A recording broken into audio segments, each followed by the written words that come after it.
Banking apps పనిచేయట్లేవు, calculator పనిచేయట్లేదు, photos open చేస్తే పనిచేయట్లేదు. ఇలాంటి ప్రాబ్లమ్స్ iOS 26లో మొదలయ్యాయి. iOS 26 వచ్చిందని చెప్పేసి ఎమ్మటే ఇన్స్టాల్ చేసేసుకుంటున్నారు. బీటాలోకి వెళ్ళిపోయి మీ మెయిల్ ఐడి ఇచ్చేసి ఇది ఎలా ఉందో ఎక్స్పీరియన్స్ చేద్దాం అని చెప్పేసి చూస్తున్నారు. ఫస్ట్ మనం ఇప్పుడు యూజ్ చేసేది బీటా.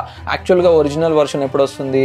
iPhone 17 ఎప్పుడైతే లాంచ్ అవుతుందో ఆ రోజు మాత్రం వస్తుంది అనమాట. అంటే ఇంకా 2 to 3 months ఉంది. ఈ టెస్టింగ్ స్టేజ్ లో ఉన్నప్పుడు మీరు ఇది ఎలా ఉందో అని యూజ్ చేద్దాం అని చెప్పి మీ ఫోన్ లో ఇన్స్టాల్ చేసుకుంటే మీరు బ్యాంకింగ్ యాప్స్ ఉంటాయి కదా, చాలా వరకు క్రాష్ అవుతున్నాయి. రెండోది క్యాలిక్యులేటర్ ఎప్పుడైనా ఓపెన్ చేసినప్పుడు క్రాష్ అవుతుంది, బ్యాటరీ కూడా చాలా ఫాస్ట్ గా డ్రైన్ అవుతుంది అని చెప్పేసి మన స్టోర్ కి విజిట్ చేస్తున్నారు. విజిట్ చేసేసి అన్న డౌన్ గ్రేడ్ చేయాలి. డౌన్ గ్రేడ్ చేయడంలో మాకు ఎట్లాంటి ప్రాబ్లం లేదు, డేటా మొత్తం లూజ్ అయిపోయి డౌన్ గ్రేడ్ చేసుకోవాల్సి వస్తుంది. ఒక్కసారి మీరు iOS 26 ని అప్డేట్ చేసుకునే ముందు ఆలోచించండి. మీ ఫోన్ లో మీరు ఫొటోస్ వీడియోస్ తప్ప ఏం చెయ్యను అనుకునే వాళ్ళు మాత్రమే చేయండి. సో మీకు కూడా ఒకవేళ iOS 26 అప్డేట్ చేసుకుని ప్రాబ్లమ్ ఏమైనా ఫేస్ చేస్తుంటే డైరెక్ట్ గా స్టోర్ కి విజిట్ చేయండి, డౌన్ గ్రేడ్ చేస్తాము, దానికి వి విల్ చార్జ్. అండ్ నా పర్సనల్ గా నేను చెప్పేది ఏంటంటే iOS 26 ఎవరు మీరు ఇప్పుడే ఇన్స్టాల్ చేసుకోకండి, ఎందుకంటే చాలా బగ్స్ ఉన్నాయి దానిలో. ఈ రీల్ ని ఇప్పుడే మీ ఐఫోన్ ఫ్రెండ్స్ అందరికీ షేర్ చేయండి. 26 లో ఏముందో తెలుసుకుందాం అనుకుంటారు కదా, ప్రాబ్లం ఉన్న వాళ్ళు స్టోర్ కి విజిట్ చేయండి. Thank you so much.